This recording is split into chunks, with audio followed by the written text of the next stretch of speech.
Hey guys, Barry Melody here, CEO and founder of the Game Changers for this episode of the Comeback Game. And today I've got a good friend of mine, Jackson from Aureus Financial. How are you, mate? Doing very well, thank you very much, my friend. Excellent. So look, before we get started, make sure you guys like and follow so you can see the latest of the episodes. But Jackson, tell us a bit about you. Like, who are you? Mate, I've been on an interesting journey, to say the least. I started my career as a financial advisor at the age of 19, after probably spending a few years, more than a few years, with my eye set on the prize of becoming a vet. Really? Funnily enough, Wow. from when I was a kid, I always had this idea, and I don't know when the first time was when I actually come up with the idea that I wanted to be a vet, but through my entire childhood, I had that idea of that's what I wanted to become. Yeah. But I had no understanding of how I was going to create that reality for myself. I wasn't given any guidance, I didn't really have any mentorship about it. It was just this kind of distant goal in the future that I always thought I'd overcome at some point in time and be able to just make happen. And then I got to probably year 9, and I still remember I was sitting in a class, we were picking subjects for the next year, and I had a biology teacher say to me, look, you're not going to be able to get into veterinary science. And I go, what do you mean? She goes, well, you haven't picked the right subjects. If you would have wanted to be on the trajectory for this, you should have picked XYZ subject last year. I go, why are you telling me this now? And I guess being a little bit egotistical as a teenager at the time, I go, no, I'll sort it out. So I got to do my HSC and ultimately didn't end up with a great mark. And was very, very far off the idea of even getting anywhere near close to qualifying for veterinary science. I think you needed a 98.9 UAI at the time or something like that. So I binned that idea, come to terms with the fact that I wasn't going to become a vet, and in hindsight it was the best decision I ever made, or the best thing that ever happened to me. Because I come to believe and understand that the psychology and the way that we are as humans, we're conditioned to do certain things, and there's some things in life that we're conditioned not to do. I would have been a terrible vet. So I ultimately found myself going and getting a job. I had no real ambition to go to university at that point. So I went out and I got a sales job at a place called the Financial Advice Centre. And I landed myself into the world of financial advice, got a traineeship. Because of the sales job? Because of the sales job. Okay, yeah. And I was good at selling. They put me into this traineeship. I got what was known as RG146, which is the qualification you needed to be an advisor. And at the ripe old age of 19, I started giving people financial advice, which is very scary. And at the time, did you have any money in the bank? Not at all. I was working from midday until 8 p.m. We worked in the city of Sydney on Clarence Street. And when we would finish at 8 p.m, we would go out to the clubs and do all this stuff. And I was really had that mentality of do what I say and not what I do. And I got to a point where the penny dropped, and I realised that I didn't want to be that type of advisor. I didn't want to be the plumber with the leaky taps, and I ultimately pulled myself up probably by the time I was about 21 or 22, and I decided that I was going to create a framework to hold myself accountable to being able to not only practice what I preach, but facilitate a robust framework that allows me to hold my clients accountable to working towards financial freedom. So I created this process called the values-based advice model, and that's kind of led me up to running and consulting to big financial services businesses, owning shares in franchises where I've been able to scale them to number 1 in the country, and ultimately now setting up Aureus Financial, which really aims to revolutionise the way that wealth education and coaching is done, not just in Australia but across the world. Wow. So there's a lot that I want to kind of dive down into. Let's just go back a little bit though. So you had this dream to become a vet, right? And you kind of breezed over I canned that thing and I just moved on. But tell us at the time though, was it as easy as just canning that thing? Because I can imagine that having a dream from such a young age where you mapped out your life and what it looked like, wearing the white coat probably and hanging out with all the dogs and the cats and so forth. To can that dream is not as easy as probably what you just made it sound right there. Now in hindsight, yes, it was the best decision you said that you made. We'll go back there in a sec. But what was it actually like, if you can remember, back then, having to let go of that thing that you held on to and you aspired to for so long? And equally too, not just that, but I suppose, how was your feeling towards the teachers and so forth that, it seems to me failed to give you the advice at the time that you needed to set you up to achieve that that goal, that success? Yeah, look, it was very demoralising. And I think that for a lot of us, and I've observed through my entire life and through my entire career, that we either set a goal and head out in pursuit of it and achieve it.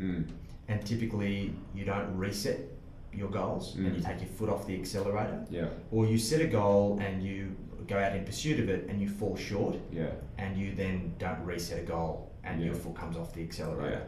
So in that instance, in the context of being young, I guess having blind ambition and having my kind of soul crushed at the time, I used it as an excuse to blame everybody else for my reality.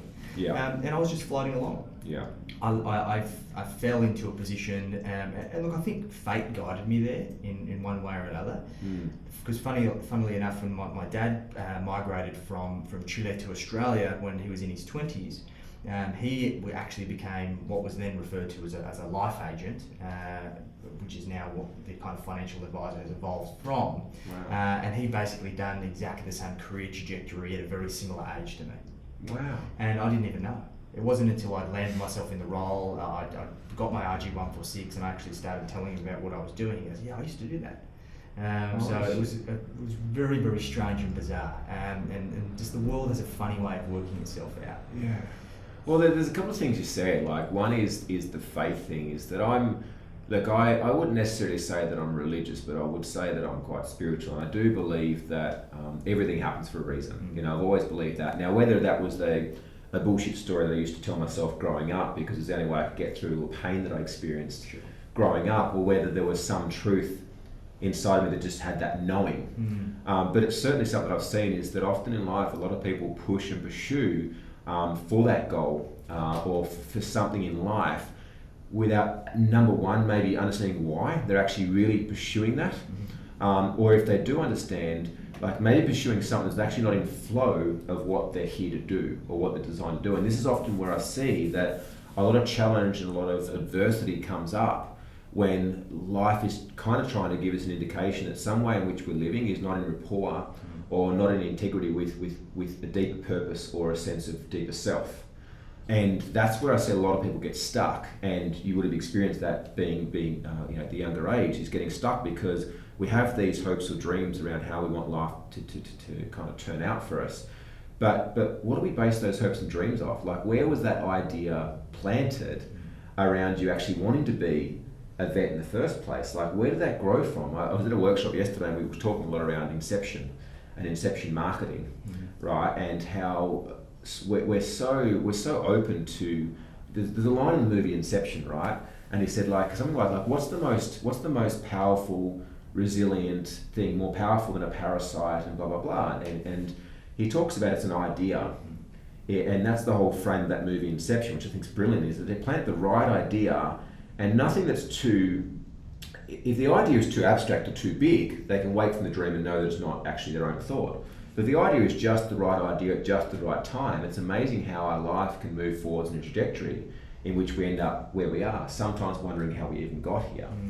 So it's interesting you mentioned around faith. The second thing is, it's also interesting how a pattern that I've noticed is we have this, we almost have this programming that has us kind of follow career paths of people that have led before us, i.e. our parents.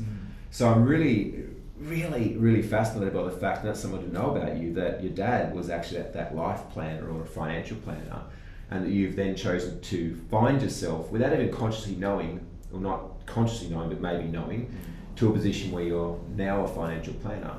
And what I'd like to dive down a bit more is, this is not the first time that you've had a challenge or adversity in your life. Like, I know you quite well. We actually did some work together for 12 months or so a little while ago, and we talked about some pretty big stuff during that period of time that I think you'll agree significantly changed your life when you're able to see it from a different perspective. And that's what I suppose I'd like to dig down on, is that our basis behind the comeback game is really helping people to be inspired and unstoppable.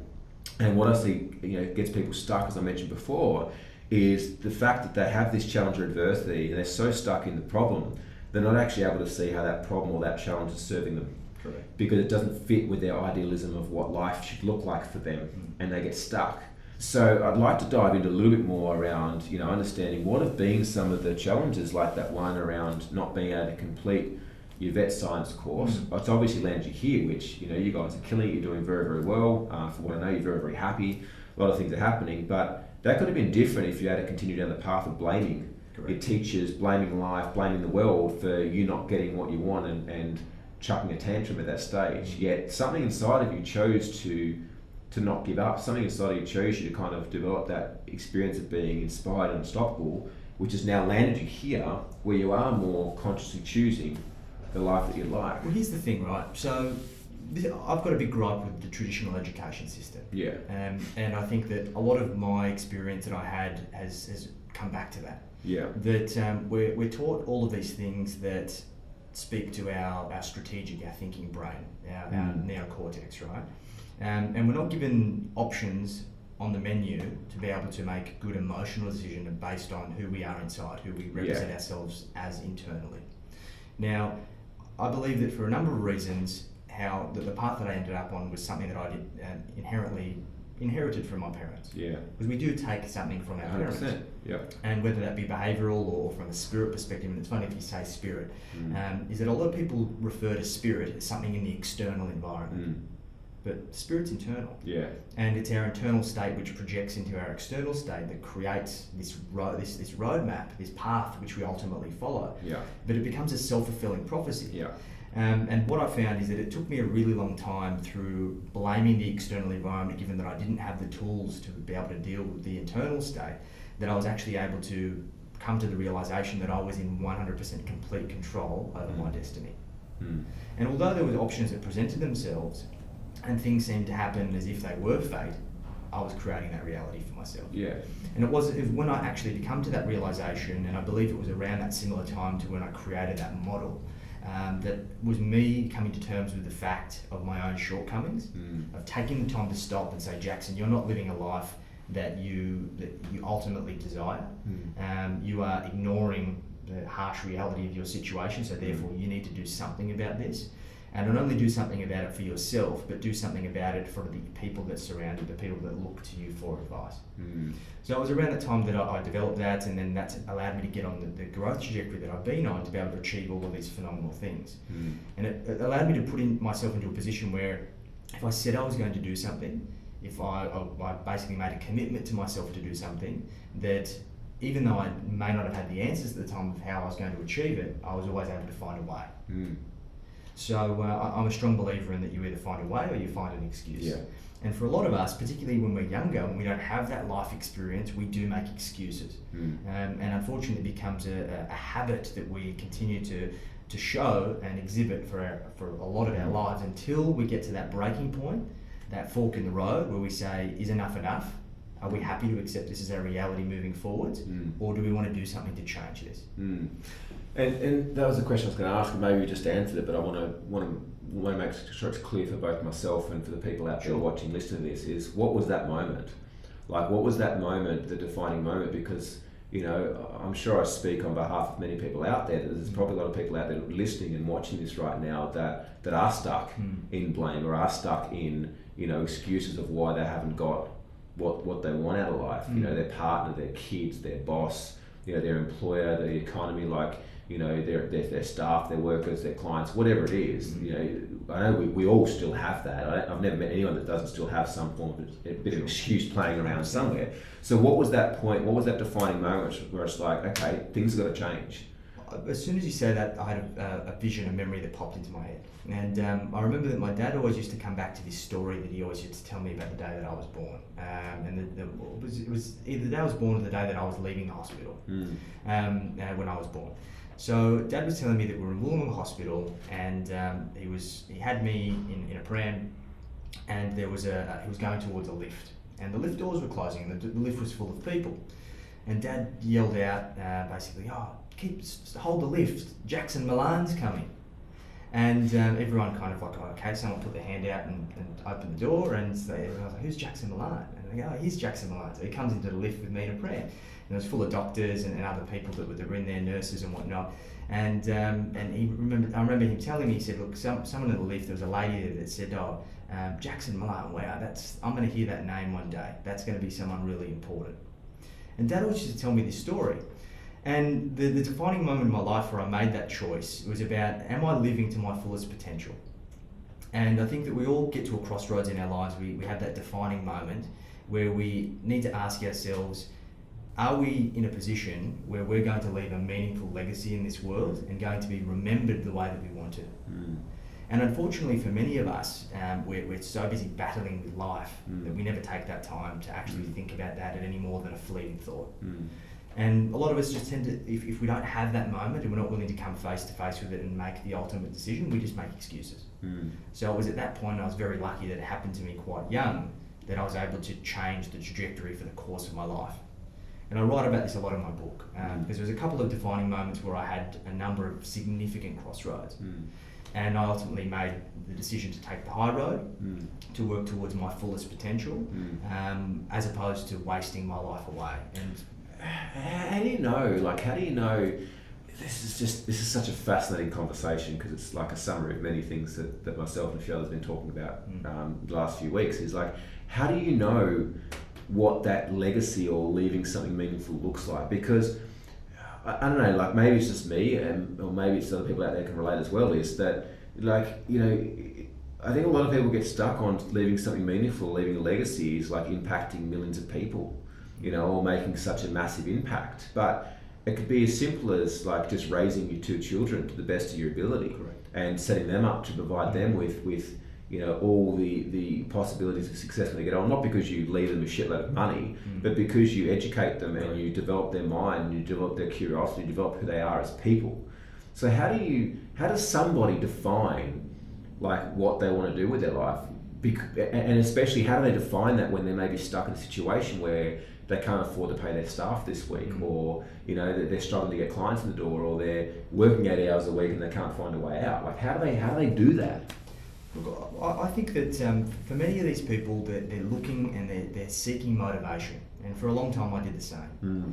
I remember from my earliest memory at school, every single report card read, Jackson's really smart and really bright, but he's just not rising to his potential. He's not living his potential. He's not doing his work to his potential. He has lots of potential.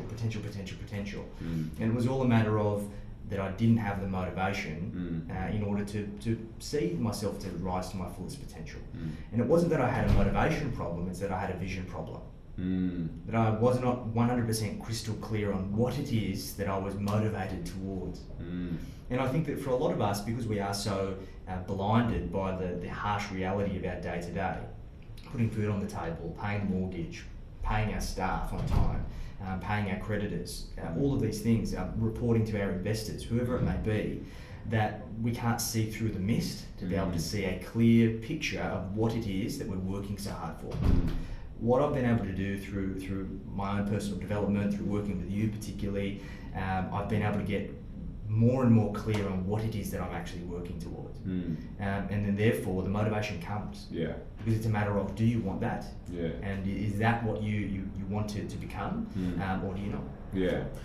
What I found a lot, it's a really good point you raised, what I found a lot is that often business owners, now this is a generalization, but often business owners and entrepreneurs tend to be more of a moving away from motivators. So we talk about in like psychotherapies and NLP that you're either moving towards motivated or you're moving away from it. They talk about like stick in the carrot. Yeah. You're either motivated by getting whacked with a stick, or you're motivated by moving towards a carrot. Correct.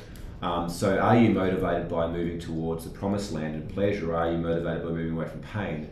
And what I've certainly found in my time is that most entrepreneurs and business owners in that space are moving away from. Correct. They're motivated to move away from some form of pain. Because you're experiencing the pain right now. You're experiencing the pain, right? Think life, world, whatever is not the way that you want it to be. So you're motivated to change that. Yet where I see a lot of people struggle with the transition, this is something we work through as well, is that there does become a point where there's not the pain anymore. The pain's resolved, the pain's transformed, you may be earning income, you maybe have staff, you get your time back, you've resolved some stuff that's been hanging around from the past. Yeah. And it's like, if in that moment you're not able to transition your internal psychology to start to be more of a moving towards motivated and be motivated by the future, the possibilities and the vision you're creating for yourself, like you said, you get stuck. Correct. Because there's no longer that fuel inside that's pushing you towards making a difference. And that's where I see a lot of people fall down. And it comes back to what you said at the start around goals as well. is there something else that I've seen that kind of links to this and kind of doesn't, is that a lot of people set goals, and what we found is when we start working to them and they move towards achieving them very, very quickly because we get them unstuck, is that if we don't help them set a goal even further away, they end up self-sabotaging because that goal has been a vision for so long, it's kept them motivated. Now all of a sudden they've achieved it, it's like, shit, who am I? Exactly right. Who am I and what's my life about? We've seen it, mate, and I've experienced it in lots of businesses. Now, I've come to terms with the fact that I work best moving away from pain. Yeah. And it's kind of, it's a trait that I've inherited from my father. My dad was a fighter. He would always be in conflict with people.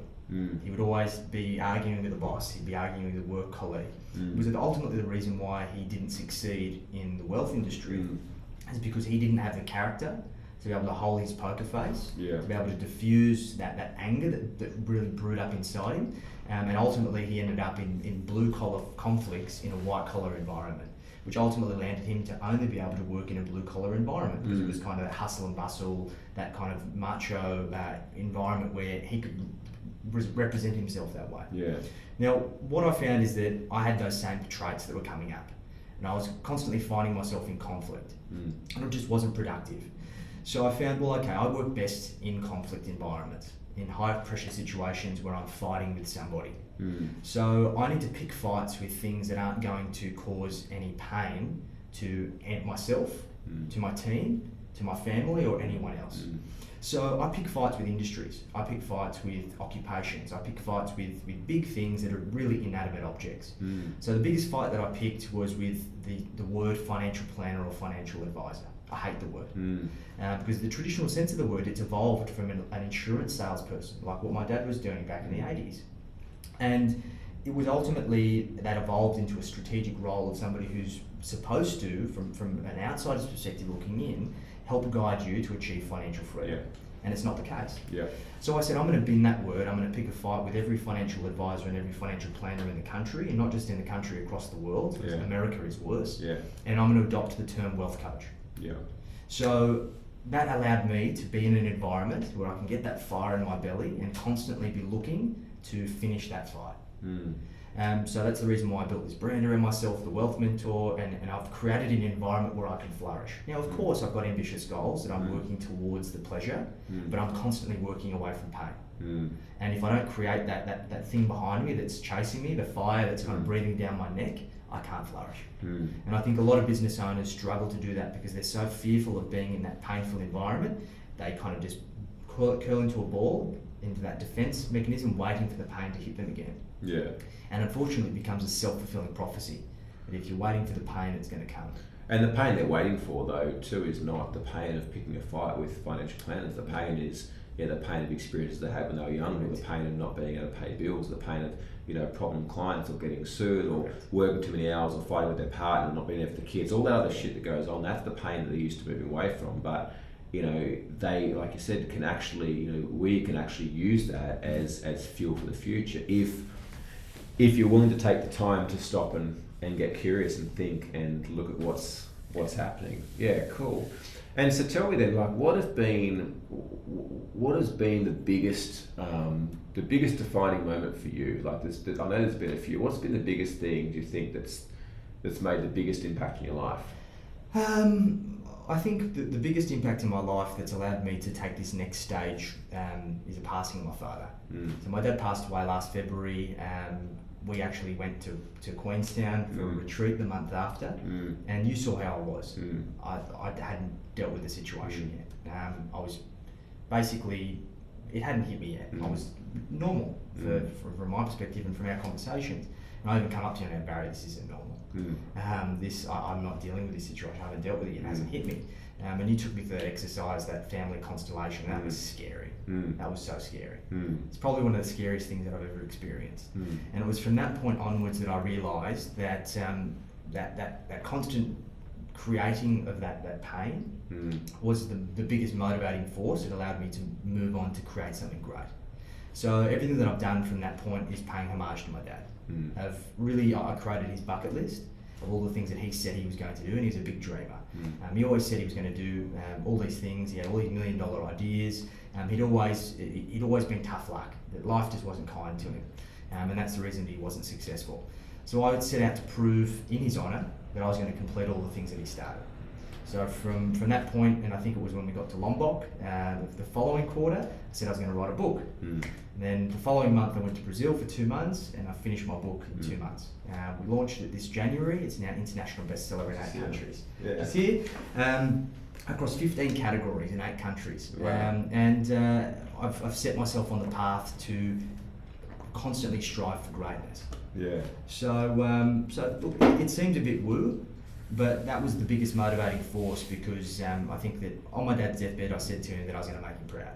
Yeah. So that's really the most defining moment, and it's lucky that I've got it so recent, it's so fresh in my mind that I can now utilise that to push me where I want to go. Yeah. Yeah, and I think you will be proud too.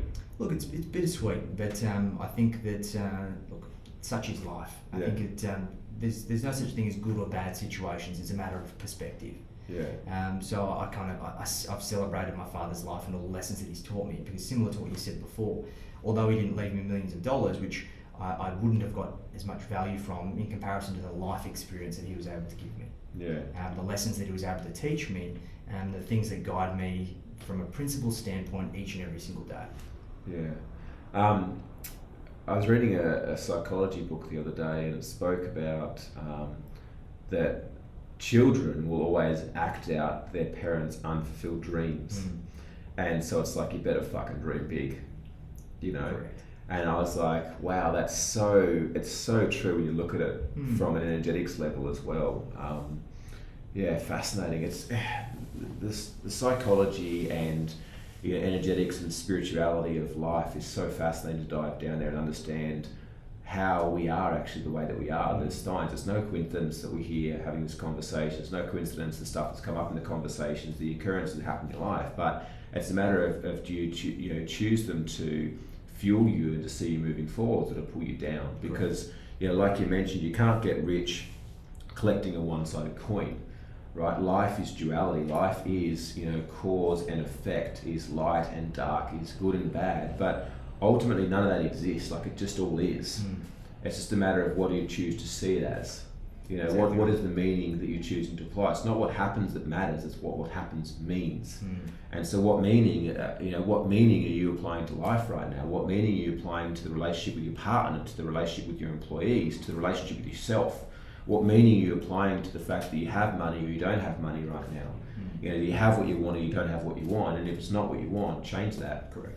Change that. Cool. Yeah, I think that a lot of the time as human beings, particularly as entrepreneurs, we tend to try and find some sort of justification for what has happened. Yeah.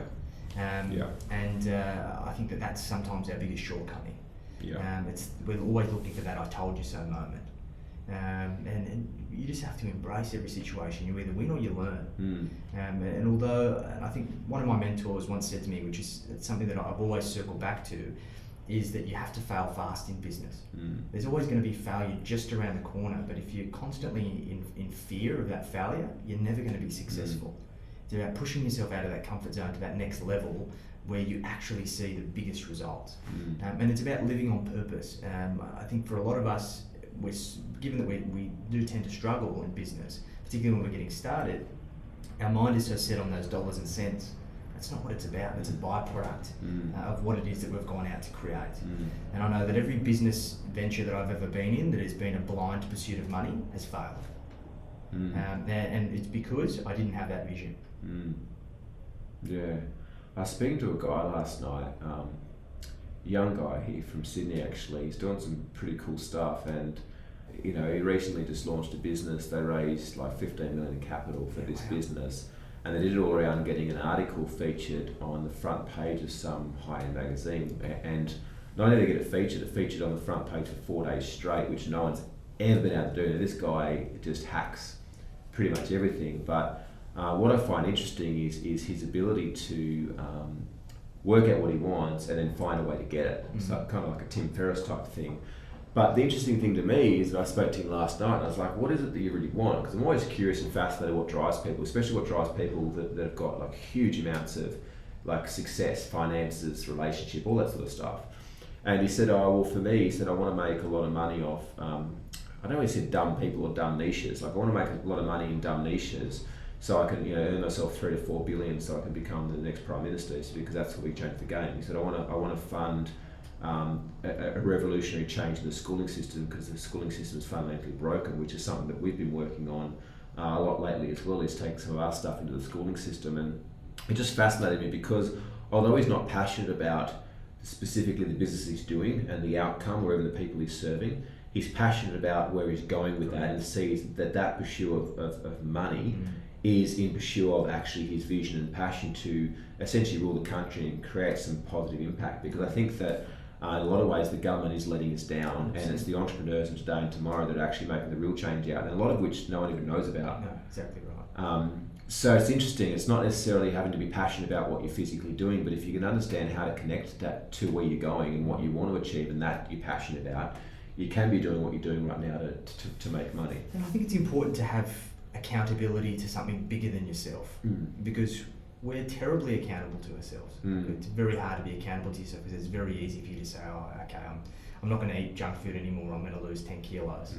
Think, oh, that's okay, I can get this one cheat in, I've had a long week. Or you're trying to pursue a savings goal and you book a holiday, oh, I really need to take the edge off, I've been working hard. But if you've got something like that, where you're trying to make meaningful change for the country, for the future generations to come, it's very, very hard for you to justify to yourself to fall short of that goal. Yeah. If you're really clear and that's something that aligns with your core values. Yeah. I think it's something that's important to us, that we want to revolutionise the way that wealth education and coaching is done across the world, to help people define their destination, align with their purpose, understand the language of money, and be held accountable to their journey. And because we were able to create that, and when we say it, we go, shit, wow, that's profound, that's a big deal, we've got a lot at stake. Yeah, or you've got like a few 100,000 people, a couple of million people out there that are going to hold you accountable to that now too. Exactly right. Cool. Yeah, so, all right, well, let's wrap it up. Sure. Jackson, absolutely loved having the show. For all the guys out there, if you loved Jackson, if you love what we talked about today, make sure you like, comment, share it across. Share with someone that you feel needs to become inspired and unstoppable, and is going to get something out of the message that Jackson's profoundly shared with us today. So thanks very much. Appreciate your friendship. Appreciate having you on the show. Thanks, mate. And I hope to get you around soon. Definitely, mate. I appreciate it. Cool. Thanks, mate.